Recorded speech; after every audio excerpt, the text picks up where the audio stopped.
রেসিপিটা কি বলো তো? চলো গোটা 10-12টা তুলে ফেলি চট। এই জন্য রান্নাগুলো হয়ে গেছিলো সকাল সকাল, বেশ ভালোই হলো। ওটা সকালে যেহেতু জলখাবারটা খাওয়া হয়ে ওঠেনি, ভীষণ পছন্দের এই রেসিপিটা। ওদিকে বড় চলে যাওয়া একটু পরেই ডিউটি, এবার তো যেতে হবে। ওদিকে বাবু ঘুম দিয়ে উঠে গেছে। আজকে সারাদিনটা তোমাদের সঙ্গে শেয়ার করতে চলেছি। তো হ্যালো বন্ধুরা, আমি কিরণ, আমার নতুন আরো একটি ভিডিও তোমাদের সকলকে স্বাগত জানাই।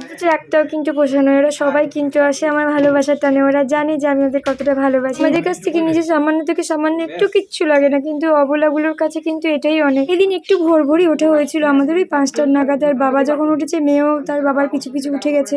এই যে দেখতেই পাচ্ছ তোমরা, মেয়েকে এখানে জল খাওয়াচ্ছে। আরও খুব ভালো লাগে দেখে যে ও বাবা হিসেবে মেয়ের প্রতি কতটা কর্তব্যশীল, কতটা দায়িত্বশীল, তার নিজের মেয়ের প্রতি এতটা স্নেহশীলতা। যদিও বা প্রত্যেক বাবার কিন্তু এমনটাই হওয়া উচিত। একটু চা বিস্কুট ছাড়া কিছুই সেরকম খাওয়া হয়ে যাওয়া হলো না সেদিন, কারণ যেহেতু সকালে অনেক সকাল যেহেতু ডিউটিটা ছিল, তাই কি আর খাওয়া যাবে। ও আর সকাল সকাল বেশি কিছু এমনিতেও খেতে পারে না, তো কোনো রকম চা বিস্কুট খেয়ে ডিউটি চলে যাচ্ছে। তো চলো ওর জিনিসগুলো আমি রেডি করে ওর ব্যাগে ভরে দিলাম। রেনকোট নিলাম, বৃষ্টি হওয়ার তো আসতে পারবো না। আর আমাদের দুজনেরই বলতে পারো খুব একটা ভালো অভ্যেস ভুলে যাওয়া, তাই কোথাও যাওয়ার আগে বারবার রিপিটেডলি মনে করে নিতে হয় এগুলো নিয়ে যাওয়ার কি দরকার, সেগুলো আদৌ ঠিকঠাকভাবে নিয়ে বেরোচ্ছি তো। ব্রহ্ম মুহূর্তের সময় ভোরবেলা, ওয়েদারটা এমনিতেই ঠান্ডা থাকে, তারপর আবার বৃষ্টি পড়েছিল। চারিপাশে সুন্দর মৃদুমন্দ বাতাস বইছে, ভিজে মাটি, আহা কি দারুণ মনোরম পরিবেশ লাগছিল। বাগানে এসে যেন মনে হচ্ছে এখানেই দাঁড়িয়ে থেকে যায়, আর উপরে যাব না। কিন্তু যাক, যেতে তো হবে। কিন্তু যাওয়ার আগে একটা জিনিস আমাকে নিয়ে যেতে হবে, সেটা হচ্ছে এই কারি পাতা। কারি পাতা যদি প্রত্যেকদিন নিয়ম করে 10-12টা চিবিয়ে খেতে পারা যায়, স্বাস্থ্যের জন্য এটা কিন্তু খুবই ভীষণ উপকারী। আর এতে কিন্তু প্রচুর পরিমাণে ক্যালসিয়াম আছে, আর এটাই আমার এখন কিন্তু ভীষণ পরিমাণে দরকার, তাই আমি নিয়ে কারি পাতা খাওয়া হবে। কারি পাতা পেটের জন্য খুবই ভালো। সকালবেলায় ঘুম থেকে উঠে নিয়ে 10টা কারি পাতা ব্রাশ না করেই যদি এটা খাওয়া হয়, খুবই উপকারী এটা।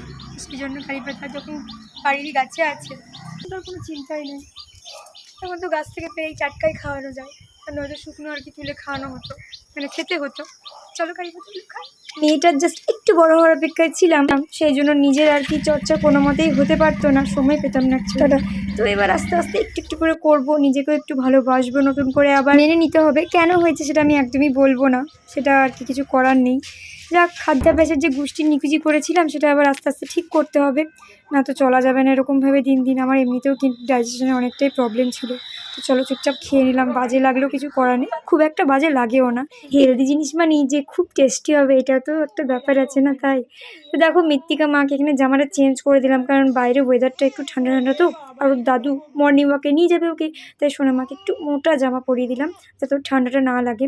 বাড়ি এসে আবার খুলে দিই, পাতলা কোনো জামা একটা পরিয়ে দেবো, না তো আবার ঘেমে গেলে সে আর এক বিপদ, তখন আবার জ্বর জ্বালা হয়ে যাবে।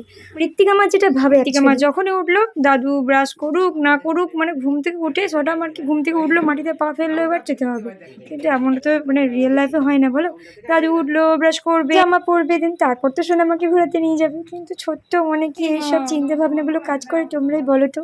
সবার আগে মোমো আর মৃত্তিকার সোনার জন্য দিয়ে সেদ্ধ আর ভাতটা তৈরি হয়ে গেছে, আর একদিকে শাক হচ্ছে, আর শাকের সঙ্গে ওই বড়ি আর বাদামকে ভেজে কড়া করে রাখা হয়েছে, লাস্টে ওটা পরে দিয়ে দেওয়া হবে। আর যেটা সব থেকে আমার এই স্পেশাল যে রান্নাটা, সেটা হচ্ছে, ভালো তো সব কিছুই লাগে, কিন্তু কিছু কিছু জিনিস এতটাই সুস্বাদু লাগে তার হাতের। এই যে পনির যে রান্নাটা করবে, কি দারুণ করবে, আমি তো দেখেই মানে আমার পনিরগুলো ভাজার সঙ্গে সঙ্গে আমার একটা দুটো পনির তো পেটে চলে যাবে। আবার এগুলো নাকি শাগে দিতে লাগে, এগুলো আবার শাগে দিতে লাগে নাকি? ও বড়ি ভাজা বাদাম ভাজা এমনিই পেটে চলে যাবে। সময়টা যেহেতু একটু বেশি লাগে বাঁধাকপি রান্না করতে, তাই ওটা আগেই তৈরি করে নিয়েছিল। আর লাস্টে পনিরের তরকারিটা করা হয়েছিল। তরকারি কষবার আগে যে মশলাটা, ওই মশলাটা দিয়ে মুড়ি খেতে কি লাগে ভাই, সেই জন্য শাশুড়িমাকে বলেছিলাম ওই মশলাটা একটু তুলে রেখে দিও। আম কি করে খায়? অমনি করে খায়? কে খায়? ঠাকুমা খায়, দাদু খায়, হ্যাঁ বাবা খায়, হ্যাঁ আর মিস্টার কি করে খায়? কাম কাম বাবা কি করে খায় দেখায়, কাম কাম। আচ্ছা দাদু বাড়ি চলে যাক, নিয়ে যাও ওকে, নিয়ে যাও না তো,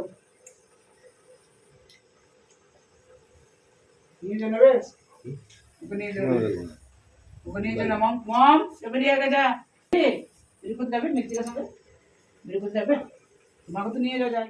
আপস চলবে না, ঘুরতে যেতে হবে বাবা। মমতাতে গেলে তো হবে না, দাদুকে তো আমার সঙ্গে যেতেই হবে ঘুরতে নিয়ে যেতে।